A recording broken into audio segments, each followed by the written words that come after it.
అంటే మమత, అనురాగ మమతలతో పేరు నుండి వచ్చే శబ్దం. అందరూ ఇక్కడికి వచ్చిన తల్లులు మీ పిల్లల చేత అమ్మ అని ముద్దుగా పిలిపించుకోండి. మీరు చిన్న వయసులో పూర్వానికి చేస్తారు.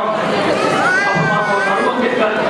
ఇప్పుడు నడువం అనుకోకుండా ఏతో పాటు మేము డ్యాన్స్ చేయాలనిపిస్తుంది. మాకు ఓపిక లేవు.